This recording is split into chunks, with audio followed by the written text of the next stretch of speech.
हर जंगल में एक कहानी, किसी की जीत तो किसी की हार। और कुछ कहानियाँ ऐसी होती हैं जो सिर्फ पंख से नहीं दिल से उड़ी जाती हैं।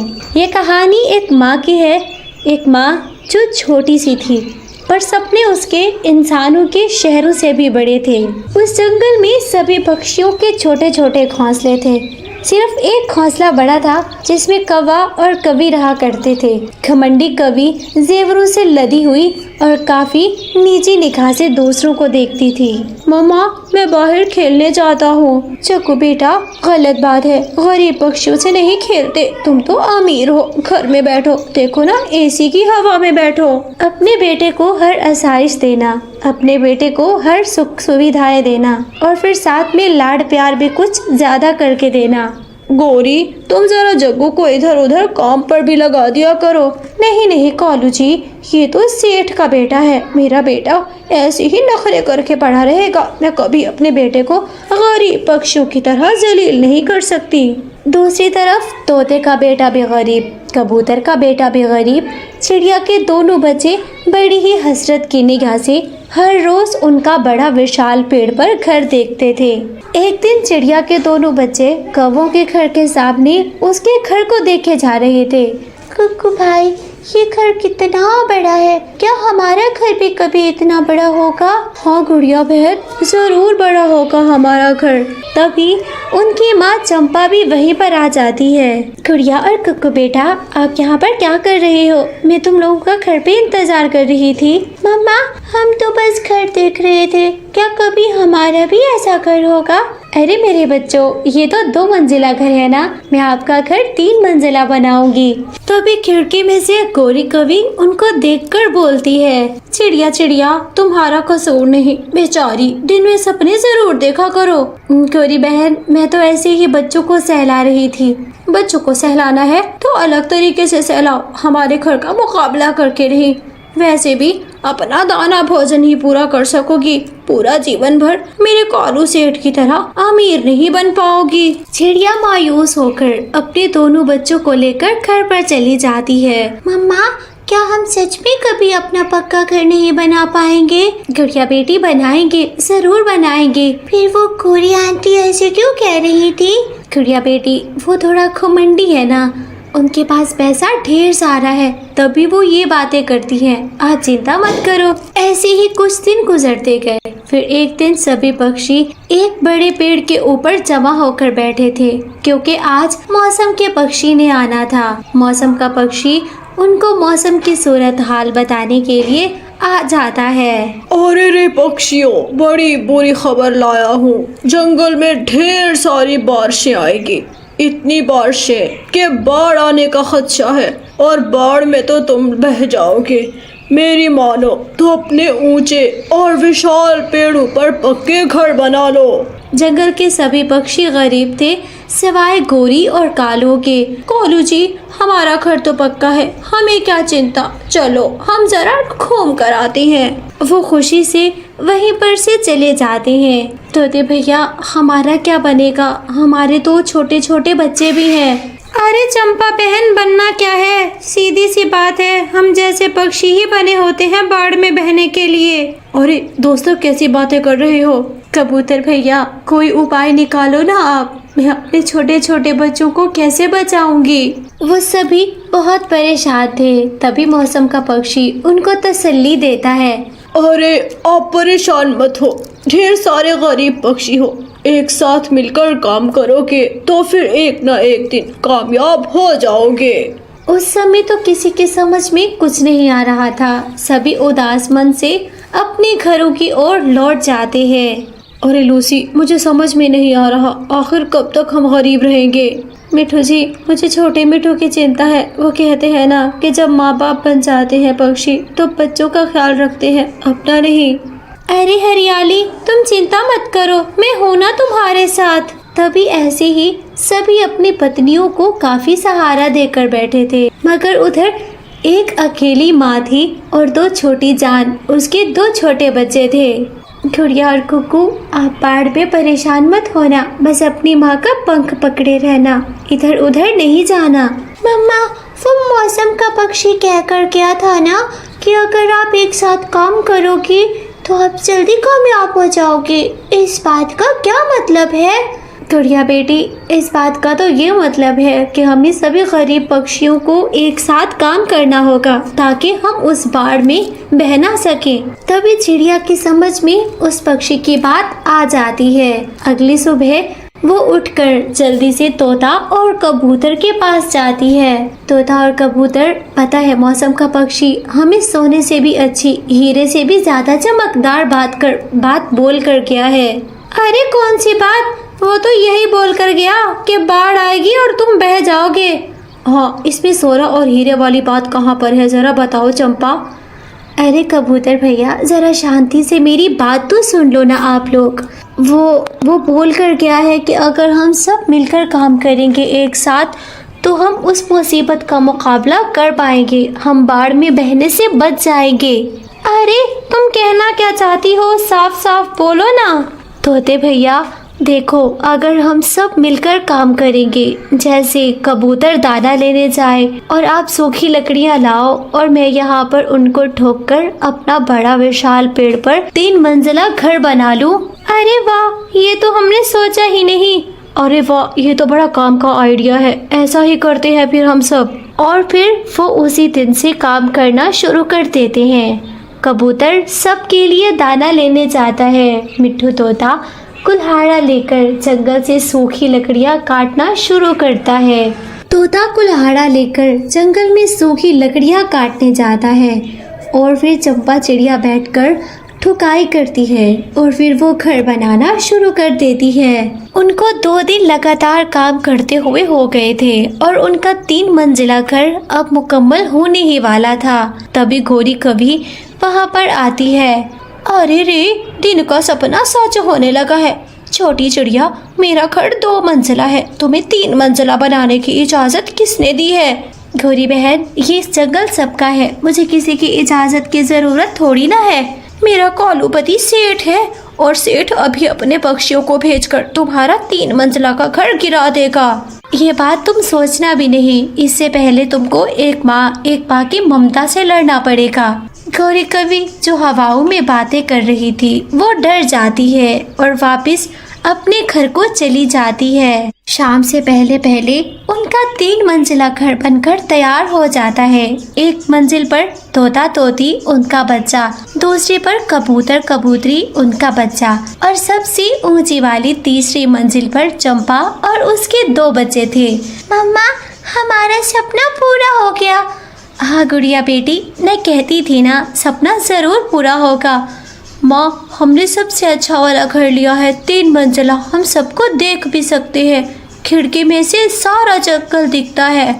अरे मेरी जान, आपको सब कुछ दिखेगा, आपकी माँ आपके सपने सच करेगी। तभी जंगल में बहुत तेज हवाएं चलती है और फिर तेज बारिश शुरू हो जाती है। देखते ही देखते बारिश बढ़ती गई और फिर जंगल में बाढ़ आ जाती है। बाढ़ में कालू और गोरी का घोंसला जो कि 2 मंजिला था, धड़ाम से नीचे गिरता है। कालू जी, अब हम कहाँ जाएंगे? हमारे पास तो कोई नाव भी नहीं है। मम्मा, मेरे पापा तो सेठ थे, सेठ का घर कैसे टूट गया? अरे रे, टूट गया होगा, देखा नहीं बारिश कितनी जालिम है। और फिर किसी पक्षी का घर नहीं बचा, वो तो छोटे छोटे घोंसले थे। नहीं कालू जी, सामने देखें, वो 3 मंजिला घर सभी पक्षियों ने मिलकर बनाया है। तभी वो उस घर के सामने जाकर मदद की गुहार लगाते हैं। बचाओ बचाओ, बाढ़ आ गई है, कोई हमें बचाओ, नहीं तो हम मर जाएंगे। अरे हरियाली, चुप करके सोई रहो, ये गोरी कवि की आवाज है। अरे पति जी, मैं आपको जाने नहीं दूंगी। हाँ, गोरी कवि कभी भी हमारे साथ अच्छे से बात नहीं करती थी। ऐसे ही तोता और कबूतर मदद करने के लिए नहीं उठते।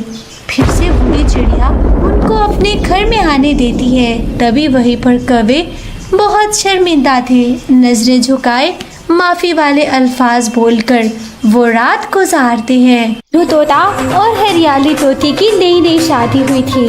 हरियाली, मुझे कभी कभी डर लगता है कि तुम मुझे छोड़कर ना चली जाओ। मिठू जी, ऐसा कभी नहीं होगा कि मैं आपको छोड़ दूं, बल्कि मैं तो हमेशा आपके साथ ही रहूंगी। देखो हरियाली, अगर तुम मुझे छोड़ जाओगी मैं तो मर जाऊंगा। नहीं मिठू जी, मैं हमेशा आपके साथ ही रहूंगी, आप चाहे मुझसे जैसा भी वचन ले लें। ये सुनकर मिठू तोता चुप कर जाता है। ऐसे ही कुछ दिन गुजर गए।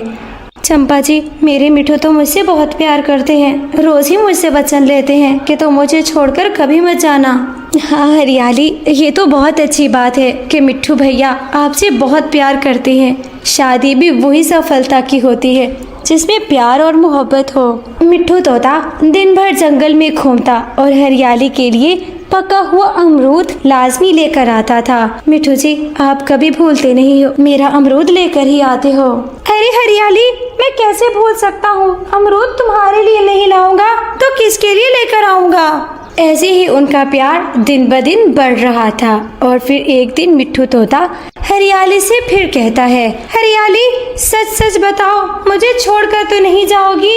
अरे मिट्ठू जी, आपको मैंने पहले भी बोला है, जैसा भी वचन लेना है ले लो, मैं कभी छोड़कर नहीं जाऊंगी।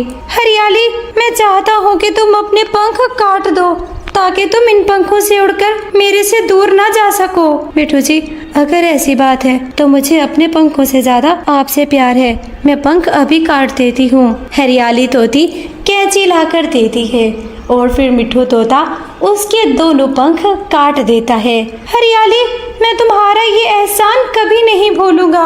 अब मुझे पूरा विश्वास है कि तुम मुझसे दूर कभी नहीं जाओगी। ऐसे ही अगली सुबह मिट्ठू तोते से चंपा कहती है, मिट्ठू भैया, आज हरियाली नहीं आई है नदी पर, क्या हुआ है उसको? मैंने उसके पंख कटवा दिए हैं ताकि वो मुझसे दूर न जा सके। अरे, आपने इतना बड़ा जुल्म कर दिया उस पर, इसमें जुल्म की क्या बात है, ये तो मेरा प्यार है। भाड़ में जाए आपका ऐसा प्यार, आपने उसको एकदम मोहताज करके रख दिया, वो तो एक जगह से दूसरी जगह नहीं जा पाएगी। क्या आपको ऐसी पत्नी फिर पसंद आएगी? हाँ हाँ, क्यों नहीं, वो जो चाहेगी मैं वो करूँगा, मगर अपने से दूर उसको नहीं जाने दूंगा। मिट्ठू भैया, आपने बहुत गलत किया है, एक न एक दिन आपको जरूर एहसास होगा। मिट्ठू को चिड़िया की बातें समझ में नहीं आ रही थी। चंपा हरियाली तोती के पास जाती है। तोती, तुम तो मुझे समझदार लगती थी, तुमने क्या किया अपने साथ, अपने पंख ही दे डाले। अरे क्यों नहीं देती, मिट्ठू जी मुझसे इतना प्यार करते हैं, वो तो मुझे कभी भी छोड़कर नहीं जा सकते। मैं मानती हूँ वो तुमको नहीं छोड़ सकता, मगर तुमको अपने पंख काटने की क्या जरूरत थी? वो तो मिट्ठू जी ने बोला और मैंने उनकी मोहब्बत में ये सब कर लिया। कल को बोलेगा कि आंखें निकाल लो, इन आंखों से किसी को मत देखो, तो क्या वो भी निकाल लोगी तुम? चंपा काफी गुस्से में थी और वहाँ से चली जाती है। ऐसे ही कुछ दिन गुजर गए और फिर मिट्ठू तोता रोज रोज अमरूद मीठा फल लाने से अब थक चुका था। मैं तो थक गया हूँ, कब तक ला ला कर देता रहूँगा, ना जाने इसके पंख मैंने क्यों कटवा दिए। अब वो हरियाली तोती के लिए सूखा दाना लाता, सड़ा हुआ चने का दाना लेकर आता था। मिट्ठू जी, आप पहले तो बहुत अच्छी चीजें लाते थे, अब का भोजन तो मेरे अंदर जाता ही नहीं। हाँ हाँ, तुम तो आदी हो चुकी हो मीठा अमरूद खाने की, रोज रोज मैं कहाँ से लाऊंगा ये कहकर मिट्ठू तोता दूसरी तरफ मुँह करके सो जाता है।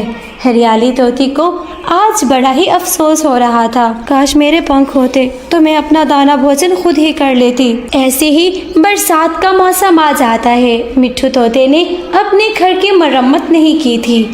मिट्ठू जी, घर की मरम्मत कर लीजिए। अरे कहाँ जाए मिट्ठू, कभी दाना लाए तो कभी पानी लाए और कभी घर की मरम्मत करे। मिट्ठू एक है और काम उसके 100 हैं। मिट्ठू जी, आप मुझे ऐसी बातें क्यों सुनाते हैं, आपने खुद ही तो मेरे पंख कटवाए थे। मिट्ठू चुप करके घर से निकल जाता है। हरियाली तोती को अब सब समझ में आ रहा था। मैं समझ गई, चंपा ठीक कहती थी, अपने पंख काटकर मुझे नहीं देने चाहिए थे। एक रात बहुत बड़ा तूफान आता है और बहुत तेज बारिश आती है। मिट्ठू जी, घर की छत टपक रही है। अरे ये क्या, ये तो पूरे घर की छत गिरने वाली है, तूफान भी बहुत तेज है, हमें कहीं सुरक्षित स्थान में जाना होगा। मिट्ठू जी, सुरक्षित स्थान में आप ही जा पाओगे, मैं तो नहीं जा सकूंगी, आप जाकर अपनी जान बचा लीजिए। हाँ हरियाली, मैं चाहता हूँ, ऐसा ना हो मैं मर जाऊँ, मैं तो ज्यादा जीना चाहता हूँ। हरियाली तोते के दिल पे ये बातें तीर की तरह लग रही थी। हाँ मिट्ठू जी, आपकी जान को खतरा है, आप जा सकते हैं। मिट्ठू तोते ने एक बार भी हरियाली के बारे में नहीं सोचा और वो उस तूफानी रात में उसको अकेला छोड़कर वहाँ से चला जाता है। गुड़िया और कुक्कू बेटा, जल्दी से आकर मेरी पीठ पर बैठ जाओ और हम इस जगह छोड़कर जा रहे हैं, क्योंकि अभी कुछ देर में सभी घोंसले नीचे गिर जाएंगे। मम्मा, क्या हम वापस आएंगे वापस जंगल में? हाँ गुड़िया बेटी, जब तूफान थम जाएगा हम जरूर आएंगे, जल्दी चलो। मम्मा, हरियाली आंटी वो कैसे जाएगी? उससे मिट्ठू बहुत प्यार करता है, वो जरूर उसको अपनी पीठ पर बिठा कर लेकर जाएगा। चिड़िया उस तूफानी रात को अपने बच्चे पीठ पर बिठाकर सुरक्षित स्थान की तरफ चली जाती है। कबूतर और कबूतरी भी चले गए थे, मगर अब जंगल में सिर्फ हरियाली तोती अकेले बच गई थी। जंगल के सभी पक्षी अपनी जान बचाकर यहाँ से निकल चुके हैं। अब सिर्फ मैं हूँ और मेरा ऊपर वाला। हे भगवान, तो मेरी रक्षा करना। अगर मेरा पति मुझे इस तरह ही छोड़ गया है तो मुझे आप ही अपने पास बुला लेना। हरियाली तोती के घर की छत बहुत बुरी तरह टपक रही थी। उसका घोंसला अब पानी से भर चुका था। एकदम हवा का झोंका बहुत तेज आता है और फिर हरियाली का घोंसला नीचे जमीन पर धड़ाम से गिर जाता है। हरियाली तोती घोंसले के नीचे आ गई थी और फिर उसकी वहीं पर मौत हो जाती है। बाकी सभी पक्षी, कोई गुफा में बैठा था, कोई पेड़ की ठालियों के नीचे, तो कहीं घने पेड़ के नीचे घोंसला बनाकर सभी सुरक्षित थे। जंगल का तूफान थम जाता है। कुक्कू और गुड़िया, अब हमें अपने घर वापस जाना होगा। चलो लूसी, हमें अपने घर जाना होगा। हाँ, मैं घर जाता हूँ, क्या पता हरियाली बिल्कुल ठीक हो।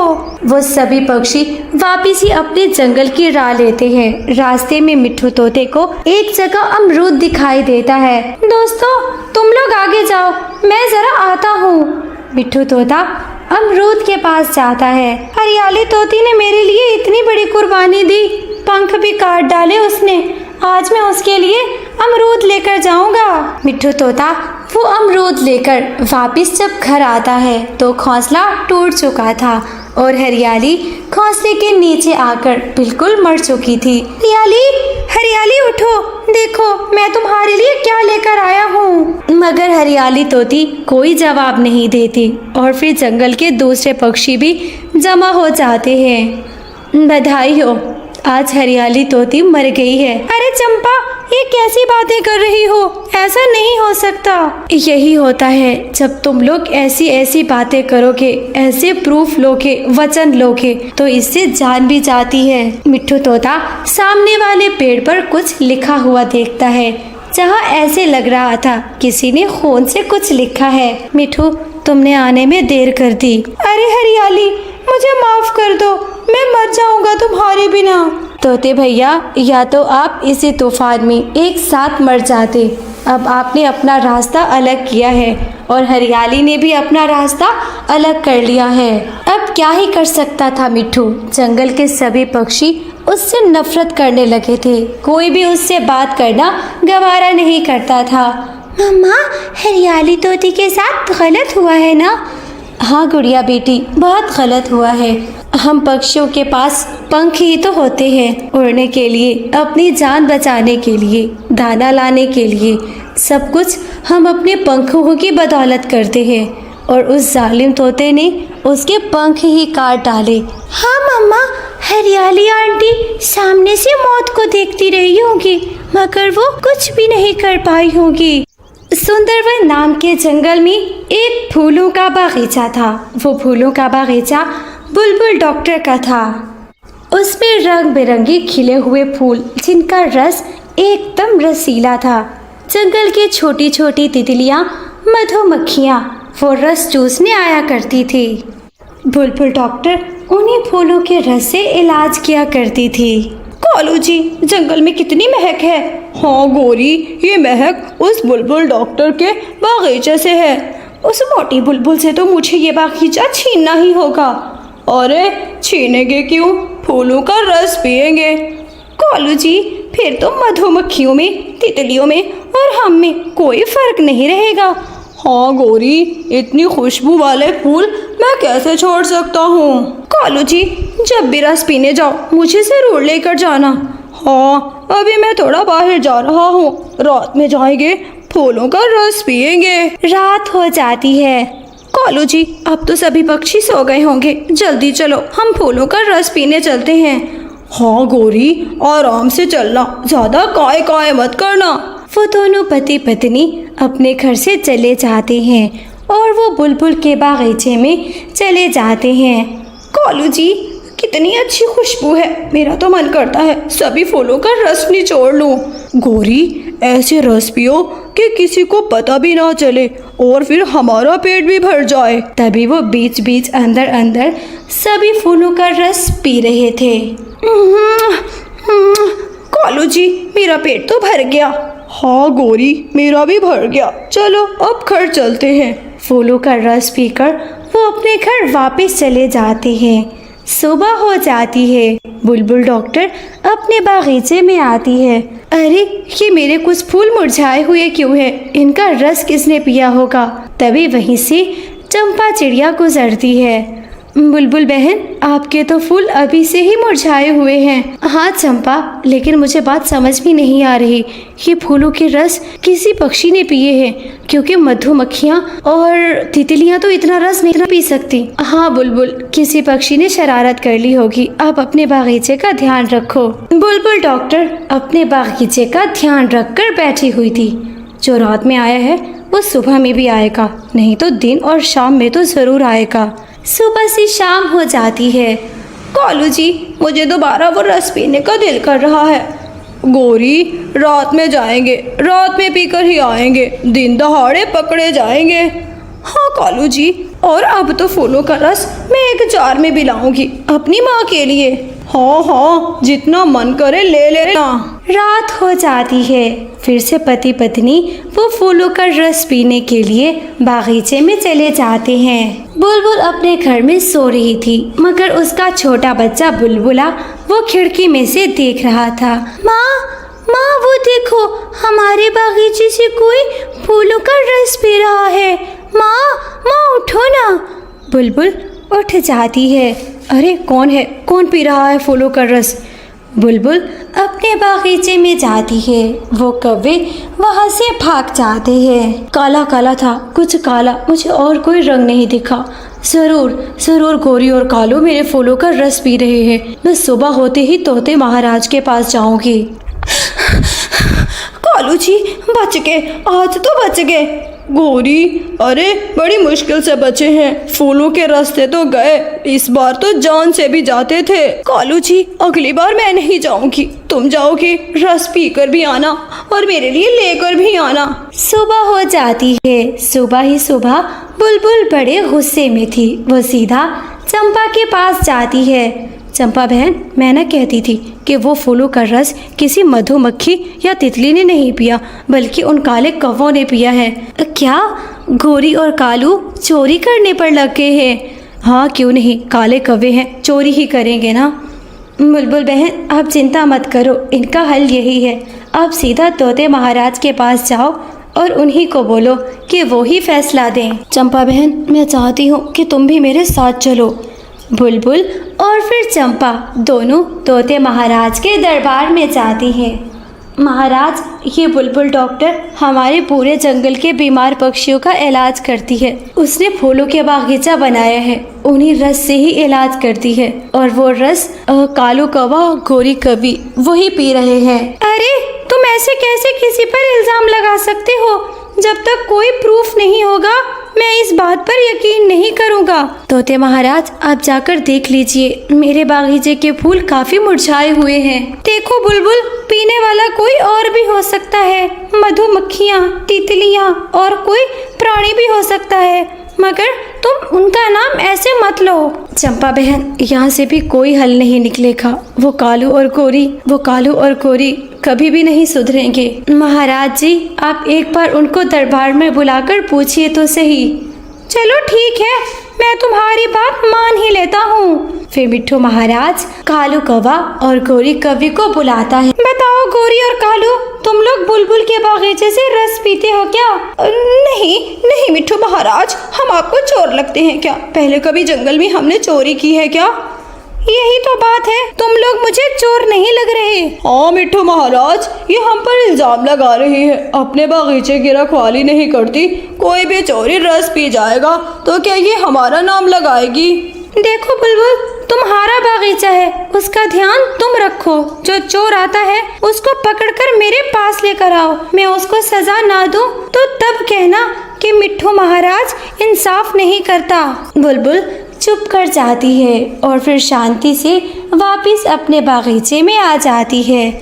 अब तो ज़रूर पकड़ूंगी, जो भी मुजरिम हुआ उसको तोते महाराज के पास लेकर ही जाऊंगी। कालू जी बच गए, बढ़िया ही वो मोटी बुलबुल हमें फंसाने वाली। मिट्ठू महाराज ने कैसे हमारा साथ दिया। हाँ गोरी, मेरी माँ बहुत अच्छी थी। वैसे कौवे चोरी करते हैं, मगर मेरी माँ ने कभी चोरी नहीं की थी, तभी मिट्ठू महाराज को मुझ पर इतना विश्वास है। मगर कालू जी, मैं तो फूलों का रस पीने जरूर जाऊंगी। हाँ हाँ, मैं भी जरूर जाऊंगा और हम कभी पकड़े नहीं जाएंगे। रात हो जाती है। कालू जी जल्दी चलो, पहले दूर से देखेंगे वो मोटी बुलबुल बैठी भी है कि नहीं बैठी। मम्मा मम्मा, मेरे पेट में दर्द हो रहा है। अरे बुलबुले बेटे, जल्दी से घर के अंदर जाओ, मैं आपके लिए दवा लाती हूँ। बुलबुल अपने बेटे को दवा देने के लिए घर के अंदर आती है और पीछे से गोरी और कालू फूलों का रस पीना शुरू कर देते हैं। कालू और गोरी ऐसे नशे में धुत हो चुके थे कि वो काले फूल का भी रस पी जाते हैं। काले फूल का रस पीने के बाद दोनों की आवाज़ बंद हो जाती है और वो बोल नहीं सकते थे। अरे ये क्या हो गया मेरी आवाज को? मैं तो बोल नहीं पा रही, ना ही कालू कौवा बोल पा रहा है। ऐसे ही वो मन ही मन में सोच रही थी। अरे मैं बोल भी रहा हूँ, चोंच भी हिला रहा हूँ, मेरी आवाज़ क्यों नहीं निकल रही? वो दोनों पति पत्नी बहुत परेशान हो जाते हैं, उनकी आवाज़ बंद हो जाती है। वहीं पर बुलबुल भी आ जाती है। तो तुम हो ना चोर, तुम लोग बादशाह के दरबार में तो मासूम बन गए थे, अब तो मैंने आपको रंगे हाथों पकड़ लिया है। वो दोनों बोलना चाहते थे मगर वो बोल नहीं पा रहे थे। मैं समझ गई तुम लोग क्यों नहीं बोल पा रहे हो, तुम लोगों ने काले फूल का रस पी लिया है। ये सुनकर गोरी और कालू और परेशान हो जाते हैं। वहीं पर बुलबुल सभी को बुला लेती है। जंगल के सभी पक्षी जमा हो जाते हैं। मिट्ठू महाराज के दरबार में सभी कह रहे थे गोरी और कालू चोर नहीं हो सकते। आप खुद देख सकते हो, बुलबुल ने इनको रंगे हाथों तो पकड़ लिया, मगर हाँ, जो फूल का रस पिया इन्होंने वो फूल भी असर दिखा रहा है। कालू और गोरी इतनी मासूमाना शक्ल बना चुके थे, शर्मिंदा हो रहे थे। ऐसा लग रहा था जैसे वो बुलबुल से इलाज करवाना चाहते हो। बुलबुल उनको मिट्ठू महाराज के पास लेकर जाती है। महाराज जी, आज फिर इन्होंने फूलों का रस पिया है, मगर इस बार जहरीले फूलों का रस पिया, जिससे इनकी आवाज़ बंद हो गई है। अरे तुम लोग तो सच में ही चोर निकले, मेरा विश्वास गलत था, मुझे तुम पर विश्वास करना ही नहीं चाहिए था। अब गोरी और कालू बोल तो नहीं सकते थे, ऐसा लग रहा था जैसे वो मिट्ठू महाराज से माफ़ी मांग रहे हों। चलो सिपाहियों, इनको जेल में डाल दो। पूरा महीना बुलबुल आप इनका इलाज नहीं करोगी, ये ऐसे ही बिना बोले रहेंगे। महीने के बाद ही इनका इलाज किया जाएगा। ये सुनकर कालू कौवा और गोरी कवि के तो होश उड़ जाते हैं, उनको जेल में डाल दिया जाता है। प्यारे दोस्तों, हमारी कहानी को लाइक, चैनल को सब्सक्राइब करना मत भूलना। आपका धन्यवाद।